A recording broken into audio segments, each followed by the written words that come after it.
Tata steel आनुकूल्य जो आमर MC tournament गोटे होता भेटरान आमर खेलाड़ी मान जो मैंने विशेष करके विधायक माने मंत्री माने एवं ता सहित प्रशासनिक अधिकारी माने आमर गणमाध्यम सांबादिक समस्त बंधु माने एवं टाटा स्टील खेलाड़ी माने ये टाटा स्टील पंचदशतम संस्करण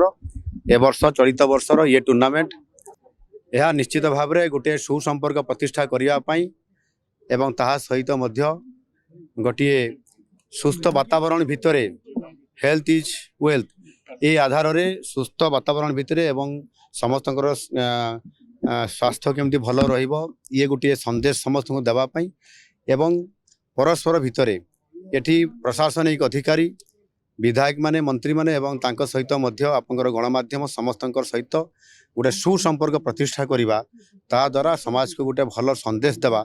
या को आधार करी ये जो टूर्नामेंट होउची निश्चित भाव में एटा होउची गोटे भल कथा निश्चित भाव में मु अभिनंदन जनइबी शुभेच्छा भी जनइबी प्रति वर्ष जो ये खेल होउची या माध्यम रे ये संपर्क जो प्रतिष्ठा होउची ता द्वारा निश्चित भाव में गोटे समाज रे भल वातावरण पाई एवं भल संदेश देवा संदेश ये गोटे जाउची एटा निश्चित भाव में अति भल कथा एवं जहाँ भी आयोजन करा जाउची एटा अति सुंदर एवं चमत्कार खेल होउची। Thank you.